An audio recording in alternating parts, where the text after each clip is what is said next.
ఈ formula car racing లా KTR sir వేరే దేశాలకు పైసలు పంపిండు కదా ఆర్బీఐ పర్మిషన్ లేకుండా అని ఏసీ బోళ్ళు కేసు పెట్టే కదా అటెన్కసిరి ఆ కేసు ఈడీ చేతులకు పోయిందట అటెన్కసిరి కేటీఆర్ సారు కోర్టుకు పోయిండు కానీ వాళ్ళ పార్టీ వాళ్ళు ఏమంటారో కూడా మనం తెలుసుకోవాలి కదా చూసేరు ఏమంటారో ఇనూరు రూపారి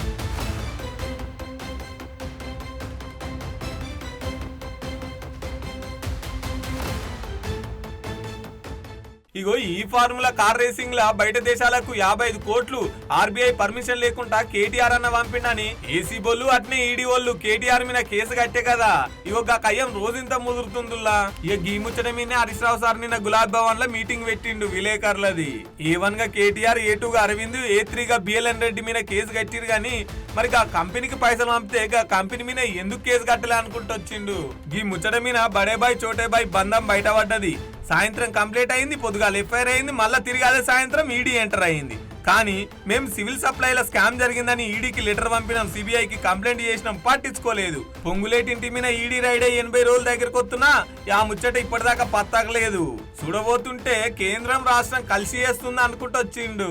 సాయంత్రం కంప్లైంట్ ఇస్తారు పొద్దుగాల ఎఫ్ఐఆర్ అవుతుంది మళ్ళీ సాయంత్రం వరకే ఈడీ వాళ్ళు ఇన్ఫర్మేషన్ అడుగుతున్నారు అంటే కాంగ్రెస్ బీజేపీలు ఎంత కుమ్మక్కైనో స్పష్టంగా అర్థమవుతుంది చోటే బాయ్ బడే బాయ్ల బంధం ఇవాళ స్పష్టంగా రాష్ట్ర ప్రజలకు అర్థమవుతా ఉంది సివిల్ సప్లైలో స్కామ్ అయింది వేల కోట్ల రూపాయల ప్రజాధనం దుర్వినియోగమైంది రేవంత్ పాలనలో దాని మీద చర్య తీసుకోండి అని ఈడీకి సిబిఐకి కేంద్ర ప్రభుత్వానికి మేము ఫిర్యాదు చేసి 6 నెలలైనా ఎందుకో కాంగ్రెస్ మీద కేసు అంటే ఆ విచారణ చేయడానికి బీజేపీ ముందుకు వస్తలేదు పొంగులేటి శ్రీనివాసరెడ్డి గారి మీద ఈడీ రైడ్ అయినట్టుగా 70-80 రోజులు అయినట్టుంది ఇదివరకు ఆ రైడ్లు ఏమైందో ఇంతవరకు ఈడీ చెప్పది పొంగులేటి నోరిప్పడు అమృత్లో స్కామ్ జరిగింది అని ఢిల్లీకి పోయి కేటీఆర్ గారు ఫిర్యాదు చేసినా దాని మీద బీజేపీ మాట్లాడదు ఇక్కడ 18 నాడు కేసు పెడతారు 19 ఎఫ్ఐఆర్ అవుతుంది 20 నాడు ఈడీ అడుగుతుంది దీని వెనుక ఏముందో ఇవాళ ప్రజలు అర్థం చేసుకుంటున్నారు అటెంకసిరి ఆ కార్ రైడింగ్ లో ఖర్చు ఎంత అయింది లాభం ఎంత అయింది మొత్తం లెక్కలు కట్టి చెప్పుకొచ్చేయండు రాష్ట్ర ప్రభుత్వం పెట్టింది మొదటి దఫాలో 30 కోట్లే అంటే జనరల్గా జిఎస్డిపి అంటే మీకు ఇలాంటి ఈ కార్ రేసింగ్ జరిగినప్పుడు జిఎస్టీ జనరల్గా ఈ రేస్లకు 28% జిఎస్టీ ఉంటుంది బైసాబ్ సో 700 కోట్లు మన రాష్ట్ర జిఎస్డిపికి వస్తే సరే రమారమే 20% వేసుకుందాం 20% మనకు జిఎస్టీ కింద డబ్బులు వచ్చినా 70 కోట్లు వస్తుంది కదా అంటే 70 అంటే 70 రాష్ట్రానికి 70 కేంద్రానికి 20% అంటే 140 కోట్లు వస్తుంది 140 కోట్లలో నేరుగా రాష్ట్రానికి 70 కోట్లు జిఎస్టీ రూపంలో రాష్ట్ర ఖజానాకు వస్తుంది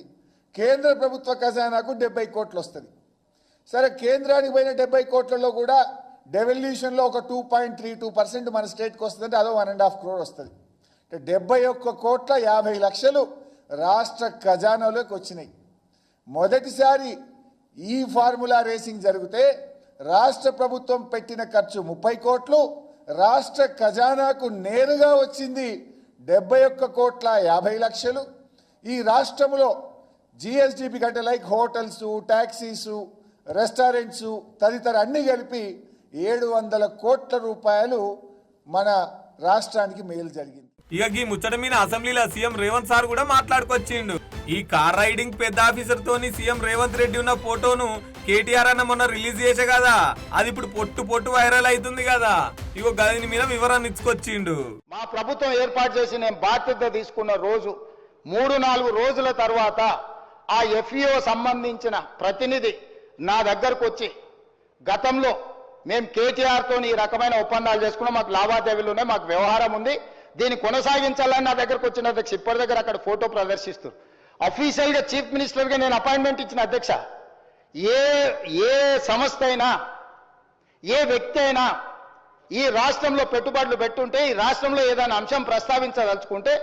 ఫ్రీగా ప్రజలకు ప్రజా దర్బార్ నిర్వహించిన అధ్యక్ష ధూల్పేటలో గుడంబ అమ్ముకునేటోడు కావచ్చు లేదా ఇంకెక్కడైనా ఏదైనా నేరంలో ఇరుక్కున్న ఆరోపణలు ఎదుర్కొంటున్నాడు కావచ్చు ముఖ్యమంత్రి నా దగ్గర వచ్చి చెప్పుకునే స్వేచ్ఛ ఇచ్చిన అధ్యక్ష ఈ ఎఫ్ఈఓ సంస్థకు సంబంధించిన ప్రతినిధి ఈ కార్ రేస్లకు సంబంధించి చర్చించాలంటే నేను అపాయింట్మెంట్ ఇవ్వకుంటే ఎందుకుంటా అధ్యక్ష?